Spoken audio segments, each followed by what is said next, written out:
from the city of Chennai in India, we welcome you to the Divine Connection.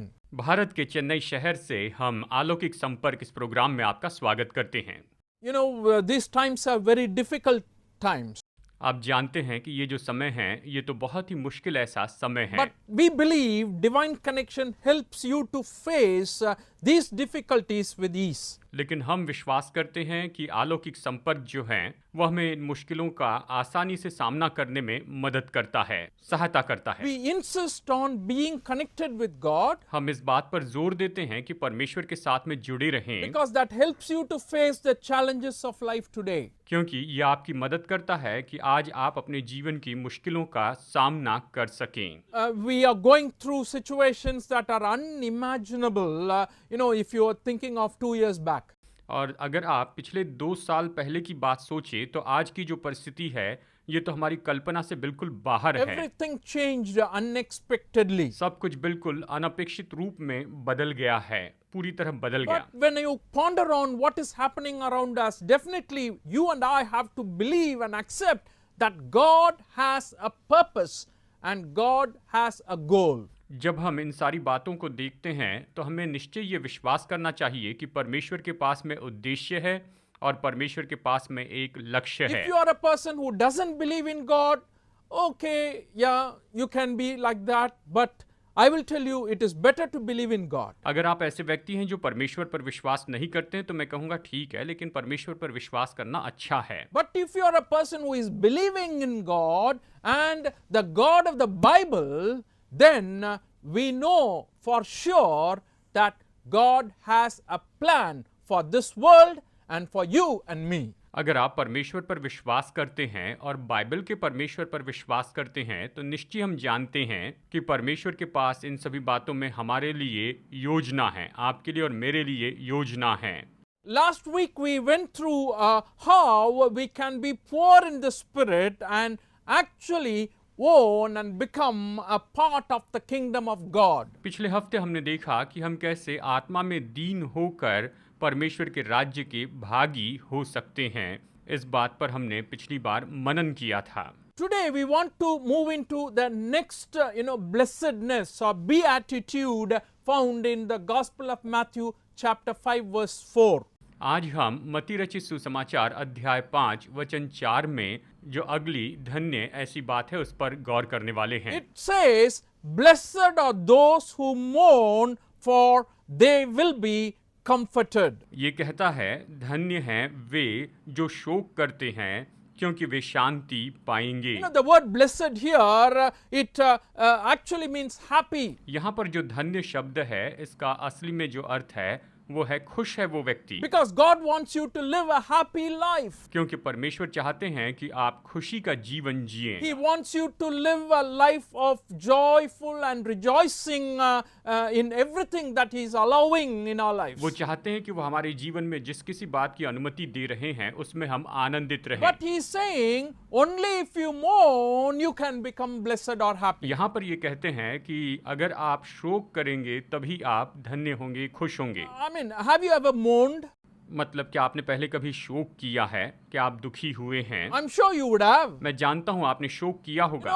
When you lose someone you love, जब आप अपने किसी प्रियजन को खो देते हैं and we mourn. तब हम शोक करते हैं। We usually associate the word mourning with death. हम शोक शब्द का संबंध मृत्यु से जोड़ देते हैं। What is this mourning Jesus is talking about? लेकिन यीशु यहाँ पर किस शोक के बारे में कह रहे हैं? In the New Living Translation, it comes like this: God blesses those who mourn, for they will be comforted. New living translation में ये इस तरह से कहता है कि परमेश्वर उन लोगों को आशीष देते हैं जो शोक करते हैं क्योंकि वो शांति पाएंगे। I have seen people mourn in different places. मैंने अलग अलग जगह पर लोगों को शोक करते हुए देखा है। And definitely in villages, I've seen when somebody dies, people gather and they mourn over the person who और died. मैंने खास करके गांव में देखा है कि अगर कोई मर जाता है तो वहां पर लोग जमा होकर उसके लिए शोक करते हैं। They literally cry out in song forms, like poetry. They sing songs about the person who और died. वो तो सच में गीतों के रूप में अपना शोक प्रकट करते हैं। जो व्यक्ति जो मर गया है उसके बारे में वो गीतों में गाते हुए रोते हैं। They come out very loudly, wailing and weeping. वो तो बड़े जोर से चीखते चिल्लाते और रोते रहते हैं और शोक प्रकट करते हैं। And this is something you feel in your heart. और इसे आप अपने दिल में महसूस कर सकते हैं। Actually, the original word used here in the Greek language in which New Testament was written has to do with the greatest sorrow that comes because of the death of someone whom you love. नया नियम जो कि असली में Greek भाषा में लिखा गया है, उसमें ये शोक शब्द जो है ये तो ऐसा शब्द है जब हम किसी की मृत्यु पर शोक करते हैं। वो शब्द यहाँ पर आया है, ये शोक उसके बारे में कहता है। When the Old Testament Hebrew was translated into Greek language, we find these words from Jacob's mouth.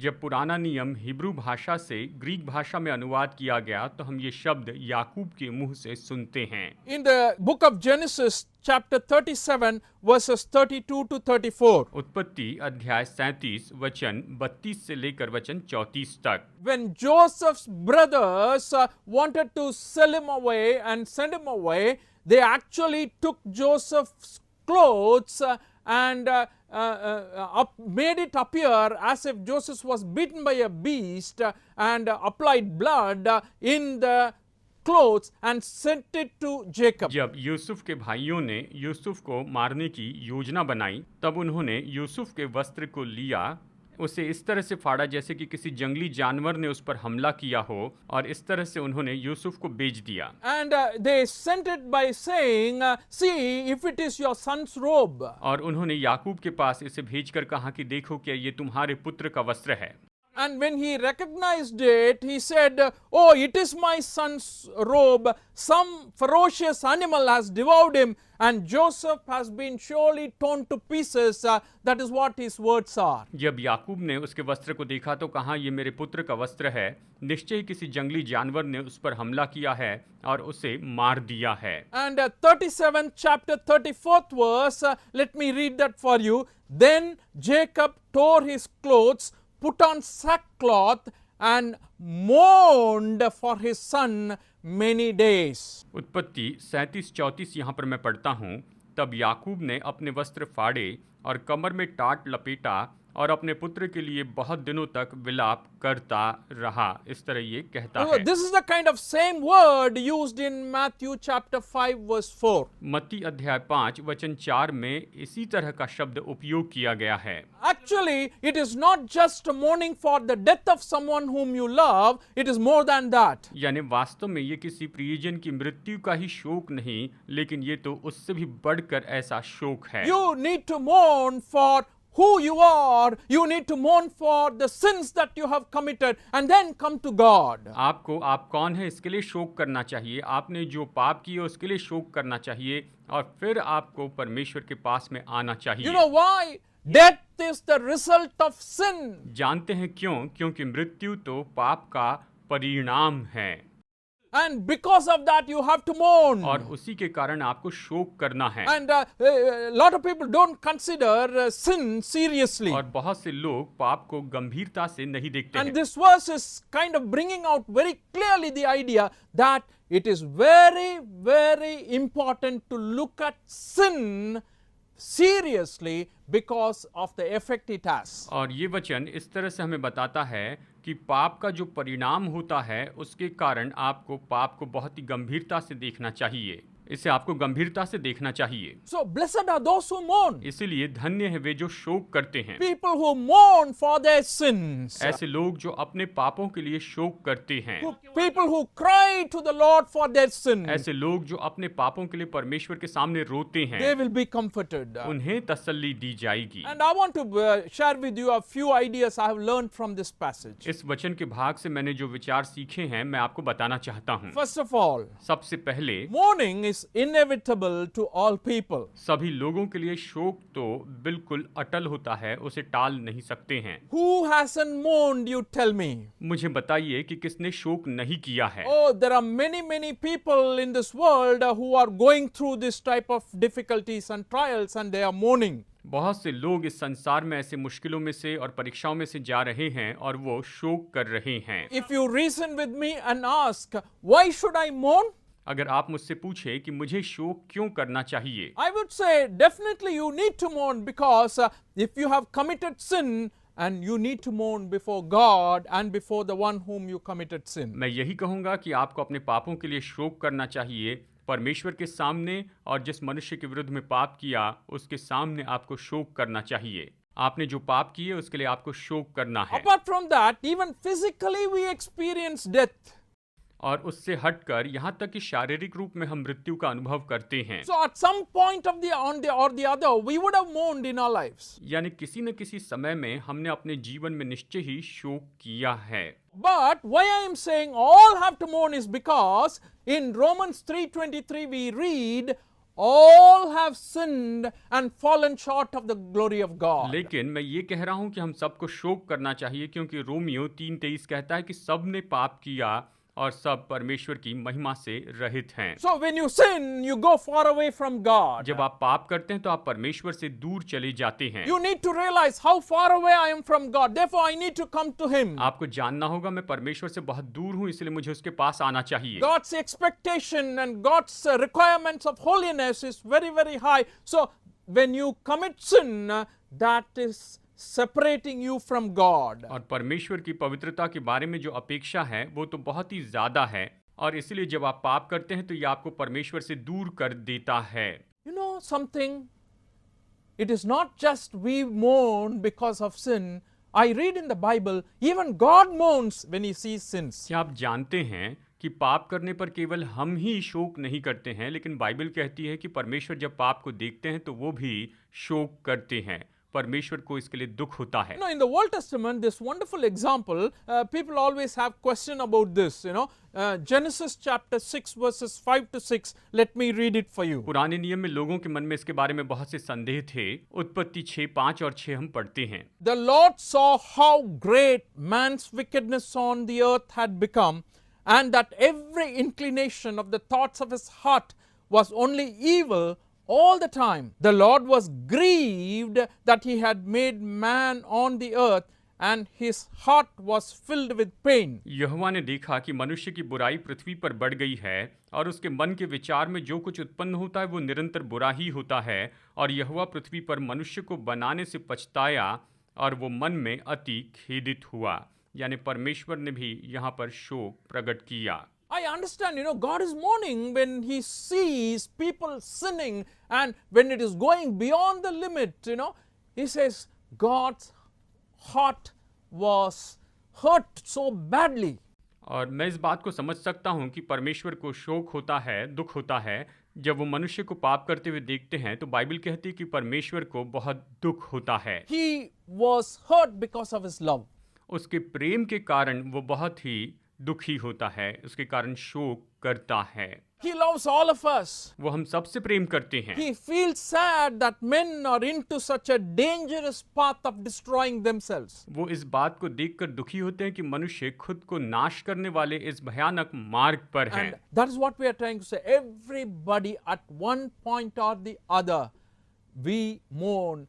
Mourning is inevitable. और इसलिए हम कहते हैं कि जीवन में हर एक व्यक्ति ने कभी न कभी शोक किया है। ये शोक तो अटल होता है। You cannot say I have never committed any sin. आप ये कभी नहीं कह सकते कि मैंने कभी कोई पाप नहीं किया। Oh, Bible says all have sinned and fallen short of the glory of God. Bible इस तरह से कहती है कि सब ने पाप किया और सब परमेश्वर की महिमा से रहित हैं। Therefore, when we come to God, we should come with mourning and with a repentant attitude. और इसलिए जब हम परमेश्वर के पास आते हैं तो हमें शोक के साथ आना है, मन फिरा और पश्चाताप के मनोदशा से आना है। First we said mourning is inevitable. और जैसे हमने कहा कि शोक जो है वो तो अटल है, उसे टाल नहीं सकते। Secondly, I want to tell you that mourning should be expressed or revealed. दूसरी बात जो मैं बताना चाहता हूँ कि हमारा जो दुख है, हमारा जो शोक है, इसे प्रकट करना चाहिए, इसे दिखाना चाहिए, इसे प्रकट करना है। That's why it says, "Blessed are those who mourn, for they will be comforted." और इसलिए ये कहता है कि धन्य हैं वे जो शोक करते हैं, क्योंकि उन्हें शांति दी जाएगी। Who should it be revealed or made known to? इसे किस पर प्रकट करना चाहिए, किसे बताना चाहिए? To God and to whomever you have done sin against. परमेश्वर को बताना चाहिए और उस व्यक्ति को भी जिसके विरुद्ध में आपने पाप किया है, उनको आपको बताना जरूरी होता है कि आप उन पर ये बात प्रकट कर दें। ये बहुत जरूरी है। Then only you can be comforted. और केवल तभी आपको तसल्ली मिलेगी, शांति मिलेगी। Bible very clearly calls all of us to come to God. Bible स्पष्ट रूप में हम सब से कहती है कि हमें परमेश्वर के पास आना है। In the book of James, chapter 4, verses 8 to 9, a book, a very practical book in the New Testament, towards the end of New Testament, James 4, 8 to 9. याकूब अध्याय 4 वचन 8 और 9, ये तो नए नियम के अंत में बहुत ही व्यवहारिक ऐसी किताब है। It says, "Come near to God, and He will come near to you. Wash your hands, you sinners, and purify your hearts, you double-minded. Grieve, mourn and wail. Change your laughter to mourning and your joy to gloom." ये कहता है, परमेश्वर के निकट आओ तो वो भी तुम्हारे निकट आएगा। हे पापियों, अपने हाथ शुद्ध करो, और हे दुचित्ते लोगों, अपने हृदय को पवित्र करो। दुखी हो और शोक करो और रो। तुम्हारी हंसी शोक में और तुम्हारा आनंद उदासी में बदल जाए। इस तरह से याकूब 4, 8 और 9 हमें बताता है। So a lot of times we try to cover our mourning, cover our sorrow. देखिए, कई बार हम अपने दुख को, अपने शोक को ढाक कर रखना चाहते हैं। We don't want others to know it. हम नहीं चाहते कि दूसरे इसके बारे में जाने। My dear friends, very clearly we see in the Bible also a lot of people, when they were confronted about that sin, they sat in sackcloth, they came to God in humility and humbled themselves before God and made it known that they are repenting. Bible में कई जगह पर हम ये उदाहरण देखते हैं कि जब लोगों को बताया गया कि उन्होंने पाप किया, तो उन्होंने अपने वस्त्र फाड़े और शोक किया। उन्होंने टाट ओढ़ी और दूसरों को बताया कि हाँ, वो शोक कर रहे हैं। उन्होंने दूसरों के सामने प्रकट किया कि हाँ, वो शोक कर रहे हैं। That's what we are saying here. If you are mourning, you have to tell God, you have to be very open and reveal yourself to God, reveal yourself to the one whom you have hurt, that you are feeling sorry. हम यही तो कह रहे हैं कि जब आप कुछ गलती करते हैं तो आप परमेश्वर के सामने क्षमा मांगे, और जिस व्यक्ति को आपने दुख पहुंचाया है उससे भी आप क्षमा मांगे और इस बात को प्रकट करें। That's why it must be expressed. और इसलिए इसे प्रकट करके बताना जरूरी है। John writes in his epistle in the 1st chapter, verse 9. पहला यूहन्ना अध्याय 1 वचन 9 में वो लिखता है, He says, "If we confess our sins, He is faithful and just and will forgive us our sins and purify us from all unrighteousness." यदि हम अपने पापों को मान ले तो वो हमारे पापों को क्षमा करने और हमें सब अधर्म से शुद्ध करने में विश्वास योग्य और धर्मी है। इस तरह ये कहता है। I want you to notice the condition given here. यहाँ पर जो शर्त बताई गई है उसकी ओर जरा ध्यान दीजिए, यही मैं चाहता हूँ। Oh, if you confess your sins. यदि आप अपने पापों को मान ले। That's why I say, this morning and coming to God and coming to people for help, for comfort, has to be revealed, it has to be open, it has to be plain. और इसलिए मैं कहता हूं कि आपका जो शोक है और आपको जो तसल्ली चाहिए वो प्रकट किया जाना चाहिए, वो बताया जाना चाहिए, दूसरों को वो पता होना चाहिए। That's why he says, "Blessed are those who mourn, for they will be comforted." इसलिए ये कहता है कि धन्य है वे जो शोक करते हैं, क्योंकि वे शांति पाएंगे। Today, how does he comfort us? वो हमें कैसे शांति देते हैं? When you go to him, जब आप उसके पास when जाते you हैं, make it plain and confess, जब आप स्पष्ट बता देते हैं, अंगीकार करते हैं, तो उस समय "Oh Lord, I have done this, आप कहते हैं, प्रभु मैंने ये किया है and it is purely my fault, और ये पूरी तरह से मेरी गलती and है। you have done nothing wrong, I have done everything, आपने कुछ भी गलत नहीं किया है, मैंने सारी गलती की है। and please forgive me." कृपया कर मुझे क्षमा कीजिए। My dear friends, the comfort comes through the Holy Spirit. मेरे प्रिय मित्रों, ये जो तसल्ली है, शांति जो है, पवित्र आत्मा के द्वारा आती है। In the Gospel of John chapter 14 verse 16, he says, "And I will ask the Father, and he will give you another counselor to be with you forever." यूहन्ना अध्याय 14 वचन 16 कहता है, मैं पिता से विनती करूंगा और वो तुम्हें एक और सहायक देगा कि वो सर्वदा तुम्हारे साथ रहे। इस तरह से यहाँ पर ये वचन हमें बताता है।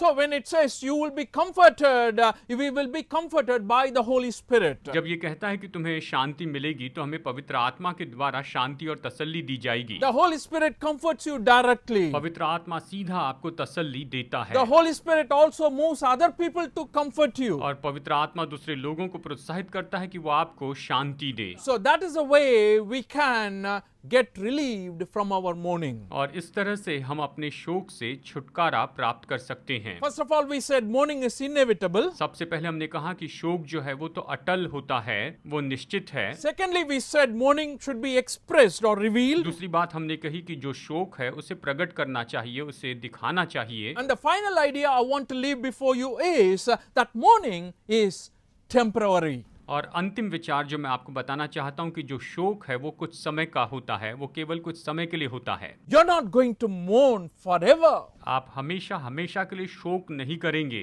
And that's what this verse is promising. Comfort is coming. और ये वचन इसी की प्रतिज्ञा करता है कि शांति आ रही है। And God does not want you to mourn forever. और परमेश्वर भी नहीं चाहते हैं कि आप हमेशा हमेशा के लिए शोक करते रहें। So it says, blessed are those who mourn, for they will be comforted. That means there is going to be a time of comfort and rejoicing and peace for the person who is mourning.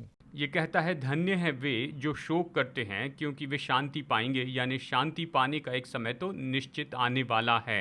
And if you are someone who is looking for comfort, and if you are already mourning for all that you have done or we have done, definitely there is going to be a time of comfort. अगर आप ऐसे व्यक्ति हैं जो कि शोक कर रहे हैं, अपने कामों के लिए शोक करते हैं, तो निश्चय ही शांति आपको मिलेगी। Apostle Paul was going through lot of anguish and pain in his heart when he was thinking about the Corinthian church. प्रेरित पौलुस जब कुरिन्थियों की कलीसिया के बारे में सोच रहा था, वो अपने दिल में बहुत दर्द और शोक में से होकर जा रहा था। That is the church he started. ये तो वो चर्च है जो उसने शुरू किया था। And he worked with them for many years. और कई साल तक उसने उनके साथ काम किया था। Yet a lot of people there did not recognize his concern and love. लेकिन फिर भी वहाँ के लोगों ने उसकी परवाह और उसके प्रेम को नहीं समझा था। He writes in the book of Corinthians, letter to Corinthians, 2 Corinthians chapter 2 verses 4 to 7. दूसरा कुरिन्थियों अध्याय 2 वचन 4 से 7 में वो लिखता है। He writes like this, for I wrote to you out of great distress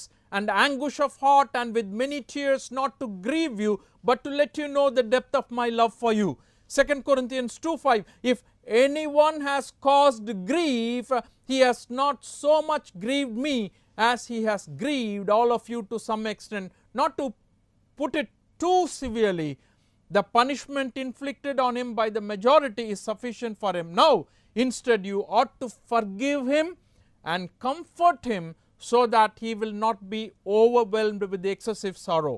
वचन 4 से आगे कहता है, बड़े क्लेश और मन के कष्ट से मैंने बहुत से आंसू बहा बहा कर तुम्हें लिखा था, इसलिए नहीं कि तुम उदास हो, परंतु इसलिए कि तुम बड़े प्रेम को जान लो जो मुझे तुमसे है। यदि किसी ने उदास किया है तो मुझे ही नहीं, वरन कि उसके साथ बहुत कड़ाई न करूं। कुछ कुछ तुम सबको भी उदास किया है। ऐसे जन के लिए ये दंड जो भाइयों में से बहुतों ने दिया है बहुत है, इसलिए इससे भला ये है कि उसका अपराध क्षमा करो और शांति दो, न हो कि ऐसा मनुष्य बहुत उदासी में डूब जाए। यानी कहता है कि तुम उसे शांति दो, क्षमा करो। There is a person who was in distress and was mourning in the Corinthian church and he was coming back to God. ये व्यक्ति ऐसा था जो कुरिन्थियों के चर्च में बहुत ही शोक कर रहा था और वो परमेश्वर के पास वापस आ रहा था। My dear friends, anybody who is wanting to repent and come back, mourn for what he has committed, the sins that he has done, we should give an opportunity for that person to have peace and comfort. मेरे प्यारे दोस्तों, अगर कोई व्यक्ति शोक करता है, अपने पापों के लिए दुख प्रकट करता है, तो हमें निश्चय उस व्यक्ति को शांति देनी चाहिए और उसे और एक अवसर देना चाहिए। That's what Paul is saying there. You ought to forgive and comfort him so that he will not be overwhelmed by excessive sorrow. यही पौलुस कहता है कि तुम्हें उसे क्षमा करना है, उसे शांति देनी है। ऐसा ना हो कि ऐसा मनुष्य बहुत उदासी में डूब जाए। And Jesus wants to comfort his people. और यीशु अपने लोगों को शांति देना चाहते हैं। Particularly if you are mourning, अगर आप शोक कर रहे हैं he knows your heart. तो वो आपके दिल को जानता है। You know, when he died, when he was buried, जब वो मर गए और जब वो गाढ़े गए, Oh, the disciples who loved Jesus very much, they were mourning, they were weeping. जो चेले यीशु से बहुत प्रेम करते थे वो रो रहे थे, शोक कर रहे थे। Jesus Christ came to Mary Magdalene यीशु मसीह मरियम मगदलिनी के पास and आए he said, "Don't cry." और उसने कहा रो मत। All those people who were mourning and weeping were comforted. और ये सब जो लोग शोक कर रहे थे उन्हें तसल्ली मिली। I just don't mean, the physical circumstances, but I really mean the problem of the heart because of sin. मैं शारीरिक परिस्थिति के बारे में नहीं कह रहा हूँ, लेकिन शोक के कारण जो आत्मिक परिस्थिति है उसके बारे में मैं आपको बता रहा हूँ। Jesus Christ came to relieve us from this mourning when we come to Him. जब हम यीशु मसीह के पास आते हैं तो यीशु मसीह हमें शांति देने के लिए और शोक दूर करने के लिए ही आए हैं। The purpose of Jesus Christ, as stated in Isaiah 61 verse 1 to 3. Let me read it for you very, very quickly. The Spirit of the Sovereign Lord is upon me, because the Lord has anointed me to preach good news to the poor. He has sent me to bind up the brokenhearted, to proclaim freedom for the captives and release from darkness for the prisoners, to proclaim the year of the Lord's favor and the day of vengeance of our Lord, to comfort all who mourn. Up to second verse. यशायाह 61:1 और 2। प्रभु यहोवा का आत्मा मुझ पर है, क्योंकि यहोवा ने सुसमाचार सुनाने के लिए मेरा अभिषेक किया और मुझे इसलिए भेजा कि खेदित मन के लोगों को शांति दूं, कि बंदियों के लिए स्वतंत्रता का और कैदियों के लिए छुटकारे का प्रचार करूं, कि यहोवा के प्रसन्न रहने के वर्ष का और हमारे परमेश्वर के पलटा लेने के दिन का प्रचार करूं, कि सब विलाप करने वालों को शांति दूं। That is the purpose of Jesus Christ coming into this world, to comfort all those people who mourn. यीशु मसीह का इस संसार में आने का यही तो उद्देश्य था कि सभी शोक करने वालों को वो शांति दे। What better way to end this message except by saying, from the book of Revelation chapter 21 verse 4 to 5, He will wipe every tear from their eyes. There will be no more death or mourning or crying or pain, for the old order of things has passed away. He who was seated on the throne said, I am making everything new. Then he said, write this down, for these words are trustworthy and true. अंत में मैं यही सबसे उत्तम वचन बताकर संदेश खत्म करना चाहता हूँ। प्रकाशित वाक्य अध्याय 21 वचन 4 और 5। वो उनकी आँखों से सब आंसू पोंछ डालेगा, और इसके बाद मृत्यु न रहेगी और न शोक न विलाप न पीड़ा रहेगी। पहली बातें जाती रही।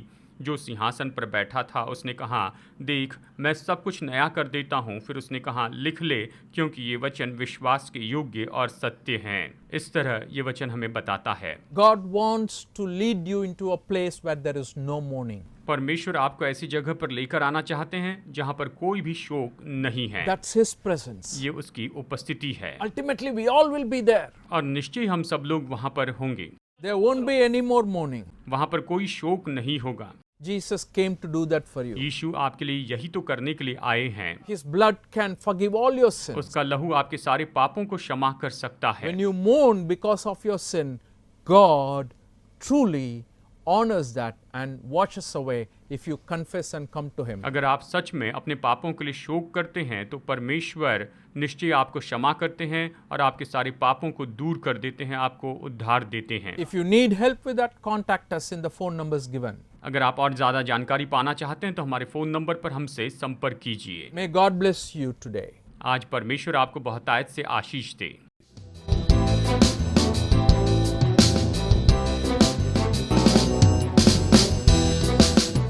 Study the Word of God in a private and personal way through our online study website. Contact number